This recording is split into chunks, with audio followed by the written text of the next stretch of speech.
very pleased to rise to speak on this important issue. And following on from Ms Terpstra, I just want to correct a couple of things. This motion does not suggest that vaping is completely safe. This motion, in fact, says it's not without risk, but it says it's a damn sight.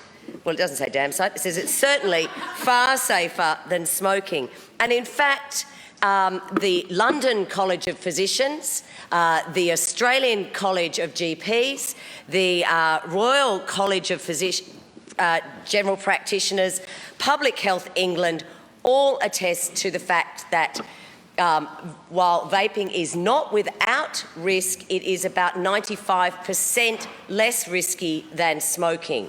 This is harm minimisation.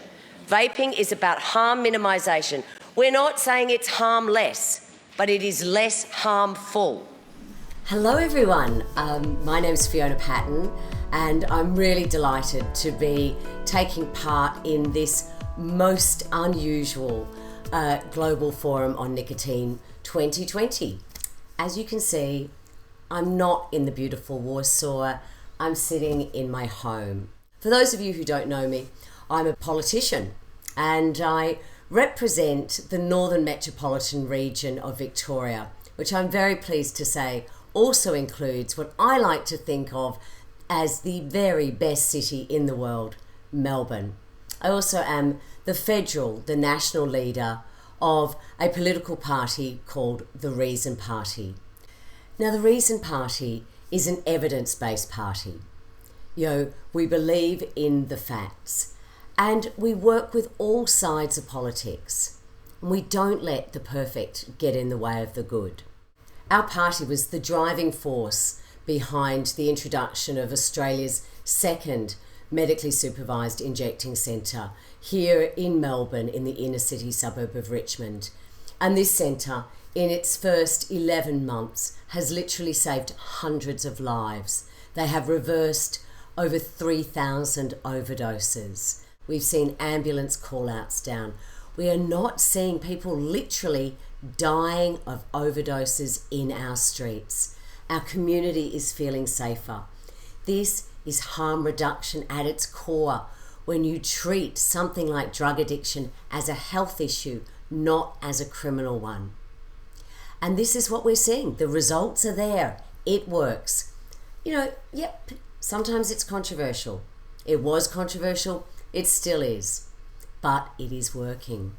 We helped bring in voluntary assisted dying laws in Victoria so that adults could take control at the end of their life, that they could make those decisions.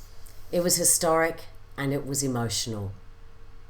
In fact, it was one of the reasons that we got elected, because we knew it was the right thing to do. We had listened to the experts. We had listened to the community. We established new laws that create 150-metre safe access zones. And this is around women's health clinics that provide abortions. This means that women who are going for a legal procedure are not harassed and harangued right up to the door by religious protesters. They have to stay 150 metres away. Reason fights for social justice and fairness. I chaired a parliamentary inquiry into what we call spent convictions.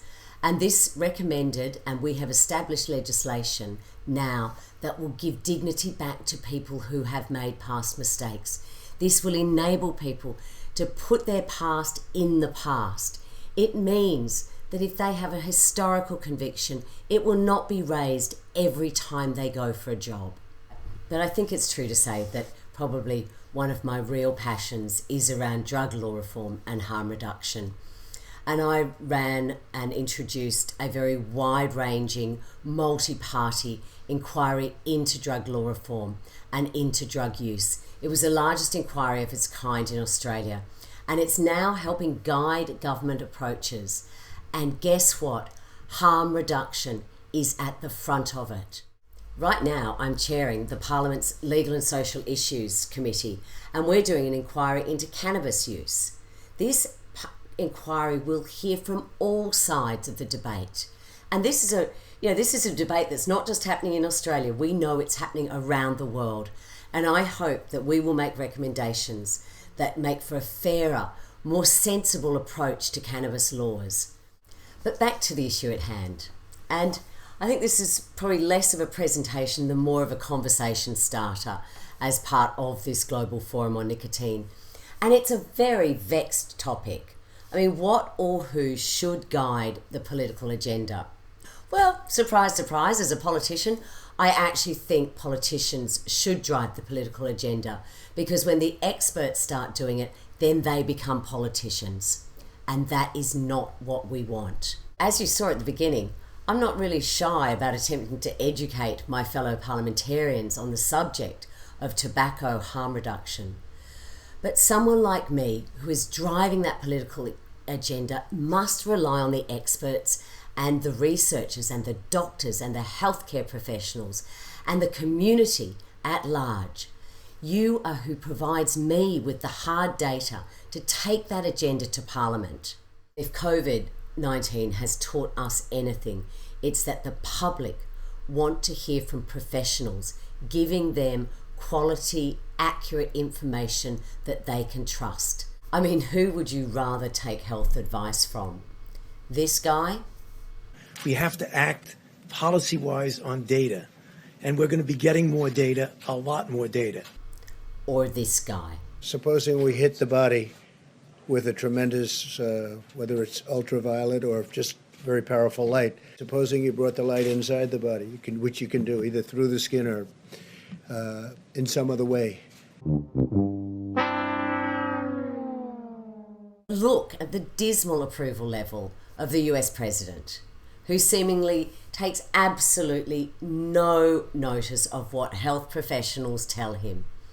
And then compare that to another US leader, New York Governor Andrew Cuomo. Now, Cuomo has relied heavily on evidence, and that has been obvious in his communications during this pandemic. And the citizens trust him because of that. They know that he is turning to and listening to the experts, to the doctors, to those who know. We trust those who believe in facts. And I'd like to live in a world where facts matter. It's kind of up to the politicians, but it's up to the activists. It's up to the doctors. It's up to the professionals. And I know you're out here today. You need to come to politicians like me. Arm me with the facts. Arm me with the data. Give me the case studies. And give me that evidence from you, the trusted professionals, so that I can use that on the front line of the political battle.